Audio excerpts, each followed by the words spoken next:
রান্না শেষ করে নিলাম। এখন খাবার দাবার বেড়ে নেব। তরকারিটা একটু পাতলা পাতলা ঝোল করে রান্না করছি আর কি, আলু দিয়ে। ঠান্ডা হওয়ার পর অনেকটা ঝোল টানবে, এখনও গরম।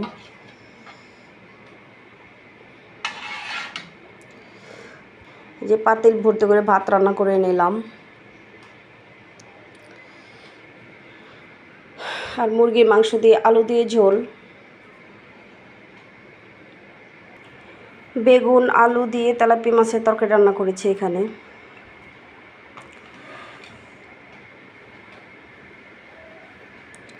খাবার দাবার এখন বেড়ে নেব।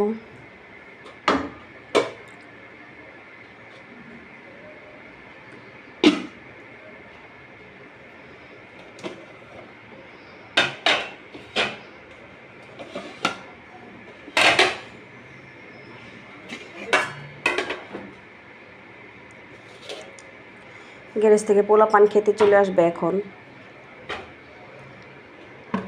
খুব অসুস্থ, ভালো লাগতেছে না কয়দিন যাবৎ। জন্ডিসে তো একদম অবস্থা খারাপ আমার। ওষুধ খাইতেছি, দেখি কি হয়। সবাই দোয়া করবেন আমার জন্য। আর নিয়মিত ভিডিও ছবি পোস্ট করতে পারতেছি না, সবার পেজে যাইতে পারতেছি না, কারো ভিডিও দেখে কমেন্ট করতে পারতেছি না। বাসা চেঞ্জ করছি এদিক দিয়ে।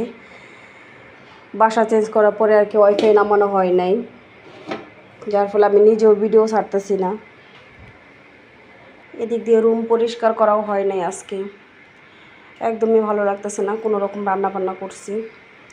এই যে কালকে সব কিছু ঝাড়ু মোছা পোছা এই টাইমে শেষ করে নিছি।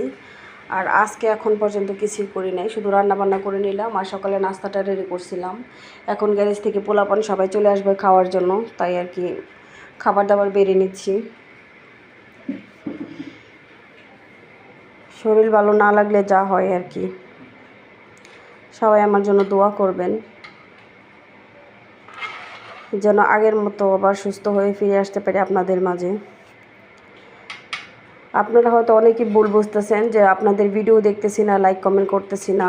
অনেকে তো মাঝে মধ্যে ঢুকি, যখন আমার হাজব্যান্ড বাসায় আসে ওর হটস্পট চালু করে মাঝে মধ্যে ফেসবুকে ঢুকি, দেখি এক একজনে কমেন্ট করতেছেন, রাগ করে কমেন্ট করতেছেন যে কারণ ভিডিও দেখি না, কমেন্ট করি না, আমার ভিডিওতে কমেন্ট করলে লাভ নাই, এসব ধরনের কমেন্ট দেখতেছি। কিন্তু কেউ ভুল বুঝবেন না। আমার পরিস্থিতিটা শুধু একমাত্র আমিই জানতেছি এখন, আর উপরওয়ালাই জানে যে কী অবস্থায় আছি এখন আমি। ভিডিও বানানোর, ভিডিও ছাড়ার মন মানসিকতা একদমই নাই এখন। তারপরও ইনশাল্লাহ যদি সুস্থ হয়ে আগের মতো ঠিকঠাকভাবে ভিডিও ছাড়তে পারি, তবে ইনশাল্লাহ আপনাদের মাঝে আবারও ফিরে আসবো সুস্থ হয়ে।